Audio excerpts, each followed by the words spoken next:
दोबारा बुलाइए। प्रतिमा मंडल जी, प्रतिमा जी। अभी बनाओ सुनाओ। हाँ ले लिया।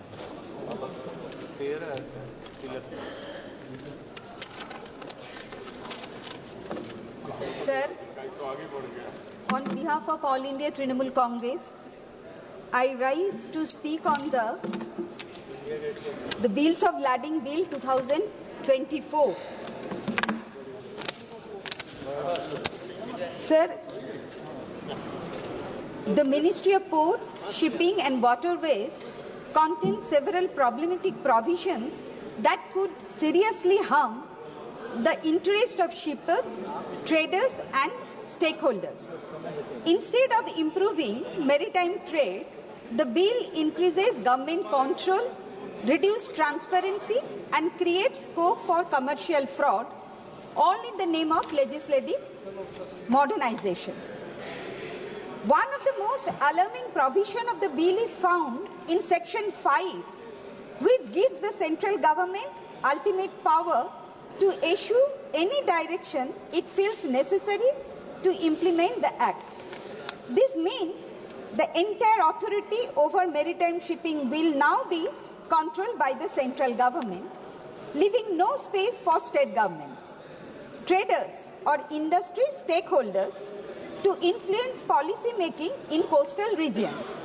This provision clearly reflects an attempt at centralizing power in the hands of the central government. It also allows the Ministry of Ports, Shipping and Waterways to intervene in any shipping transaction without any valid justification, violating the principle of cooperative federalism and reducing the autonomy of shipping business and traders. Another extremely dangerous provision is found in Section 4(1), which legalizes commercial fraud.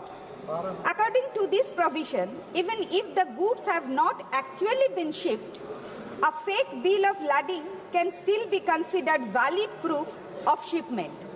Such a provision would also open doors for smuggling, black market trading, and international money laundering. Small traders, especially exporters, would be highly vulnerable as they could easily be defrauded without any legal remedy. This provision also significantly damages India's trade credibility as international companies may refuse to conduct business with India due to the increased risks of fraudulent transactions. Sir, the government has repealed the Indian Bills of Lading Act 1856 without introducing any significant improvement to maritime trade except for centralizing power under the Ministry of Ports, Shipping and Waterways. This is merely a ploy to introduce unchecked government power over maritime commerce. Another extremely unfair provision appears in Section 2 of the bill, which states that all legal and financial liability for any dispute or contract breach will automatically fall on the consignee.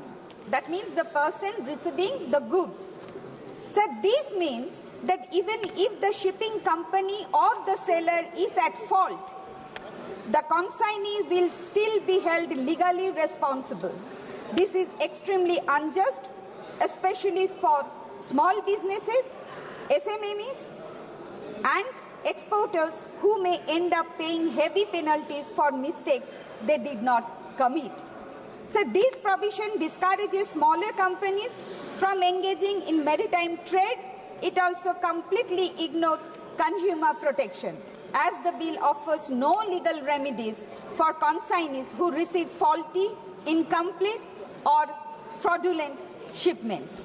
So another major flaw of the bill is that it does not regulate freight charges. Shipping lines, freight companies and consignment agents often increase freight charges arbitrarily, especially for small businesses.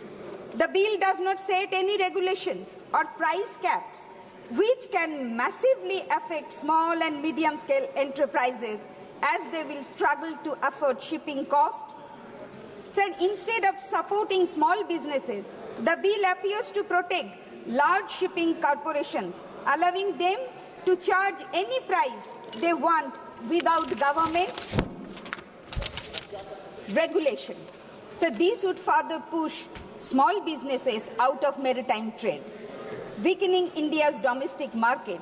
The bill exhibits a clear pro-corporate bias, offering no protection to smaller trades or exporters. The bill gives the central government complete power to control shipping lines, manage shipping documents, transfer ownership of goods, and interfere in private maritime contracts.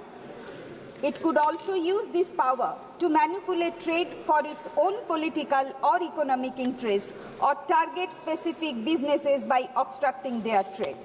This will significantly harm India's ease of doing business ranking, as business will have to operate under constant government interference.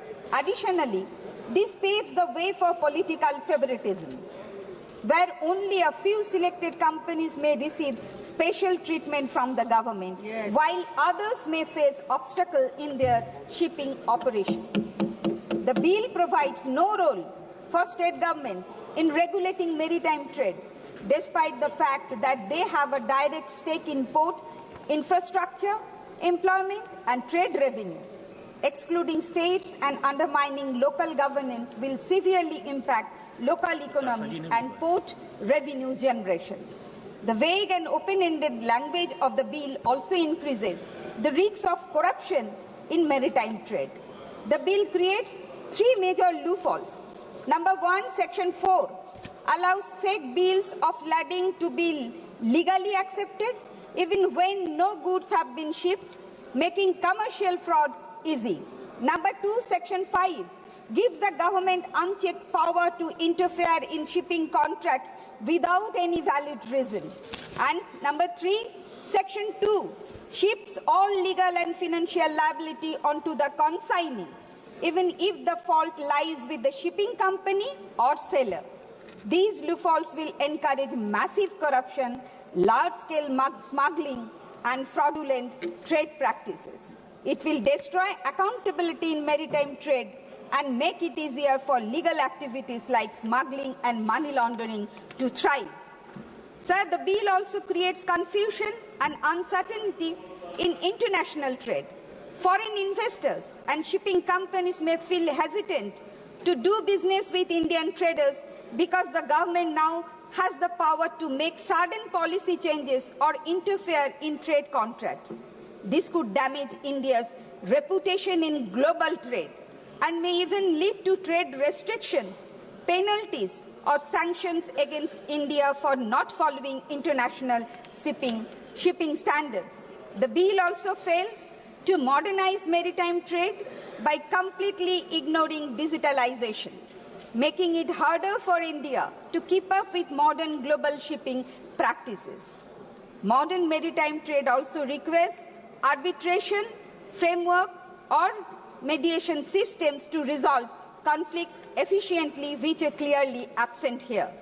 The Bill of Lading 2024 is not a progressive legislation amid a modernizing trade.